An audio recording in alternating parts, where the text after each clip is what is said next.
ओम नमो भगवते वासुदेवाय। श्रद्धालु भक्तों, श्रीमद्भागवत महापुराण के सप्तम स्कंद के 14वां अध्याय के अंतर्गत गृहस्थ संबंधी सदाचार का प्रस्तुतिकरण करूंगा। इसके पूर्व जहाँ तक आप कथा श्रवण कर चुके हैं उसके आगे का प्रस्तुतिकरण करता हूँ। श्री नारद जी कहते हैं, महाराज युधिष्ठिर, अब मैं उन स्थानों का वर्णन करता हूँ जो धर्म आदि श्रेय की प्राप्ति कराने वाले हैं। सबसे पवित्र देश वह है जिसमें सत्पात्र मिलते हों, जिनमें यह सारा चर और अचर जगत स्थित है। उन भगवान की प्रतिमा जिस देश में हो, जहाँ तप, विद्या एवं दया आदि गुणों से युक्त ब्राह्मण के परिवार निवास करते हों, तथा जहाँ जहाँ भगवान की पूजा होती हो और पुराणों में प्रसिद्ध गंगा आदि नदियाँ हों, वे सभी स्थान परम कल्याणकारी हैं।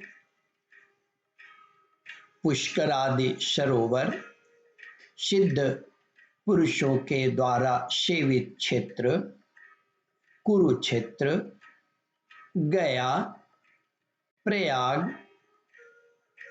पुलहाश्रम, शालग्राम क्षेत्र, नैमिषारण्य, फाल्गुन क्षेत्र, सेतुबंध, प्रभास, द्वारका, काशी, मथुरा, पंपाशर, बिंदु सरोवर, बद्रिकाश्रम, अलकनंदा, भगवान सीता राम जी के आश्रम, अयोध्या, चित्रकूट आदि, महेंद्र और मलय आदि समस्त कुल पर्वत, और जहाँ जहाँ भगवान के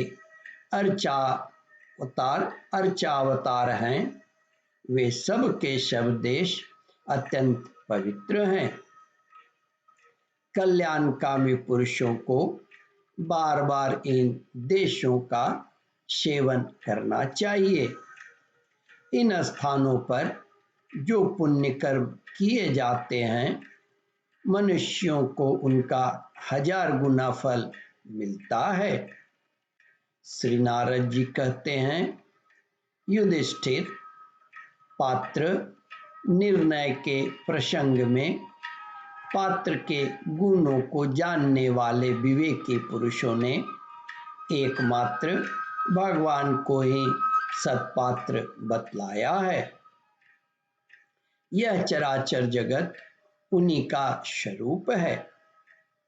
अभी तुम्हारे इस यज्ञ की ही बात है। देवता, ऋषि, सिद्ध और शनकादियों के रहने पर भी अग्र पूजा के लिए भगवान श्री कृष्ण को ही पात्र समझा गया।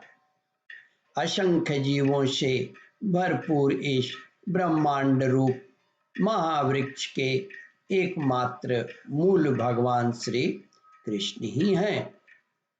इसलिए उनकी पूजा से समस्त जीवों की आत्मा तृप्त हो जाती है।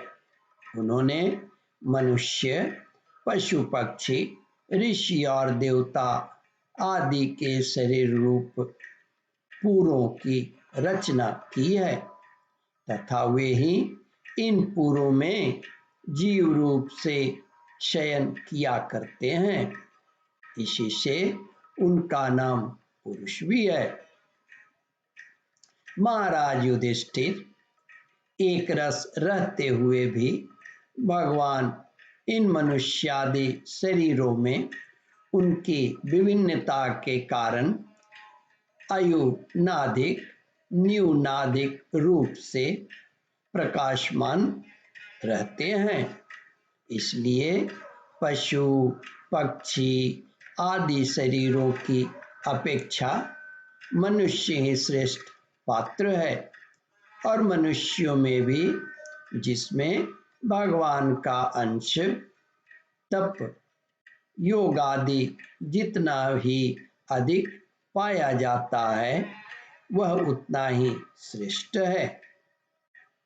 श्री नारद जी कहते हैं, महाराज युधिष्ठिर, त्रेता आदि युगों में जब विद्वानों ने देखा कि मनुष्य परस्पर एक दूसरे का अपमान आदि करते हैं, तब उन लोगों ने उपासना की सिद्धि के लिए भगवान की प्रतिमा की प्रतिष्ठा की।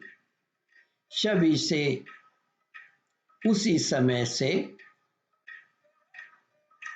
तभी से कितने ही लोग बड़ी श्रद्धा और सामग्री से प्रतिमा में ही भगवान की पूजा करते हैं, परंतु जो मनुष्य से द्वेष करते हैं उन्हें प्रतिमा की उपासना करने पर भी सिद्धि नहीं मिल सकती।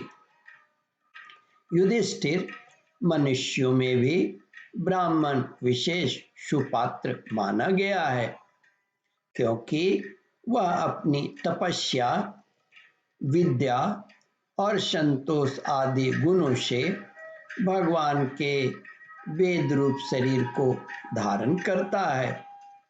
महाराज, हमारी और तुम्हारी तो बात ही क्या, ये जो सर्वात्मा भगवान श्री कृष्ण हैं, इनके भी इष्ट देव ब्राह्मण ही हैं, क्योंकि उनके चरणों की धूल से तीनों लोग पवित्र होते रहते हैं। ओम परमात्मने नमः।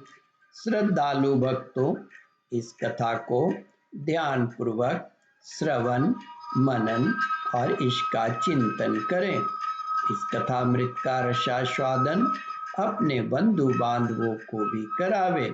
इस वीडियो को शेयर और सब्सक्राइब करें। ओम परमात्मने नमः। श्रद्धालु भक्तों, यहाँ पर 14वां अध्याय समाप्त होता है। इसके आगे 15वां अध्याय प्रारंभ करूँगा। ओम नमो भगवते वासुदेवाय।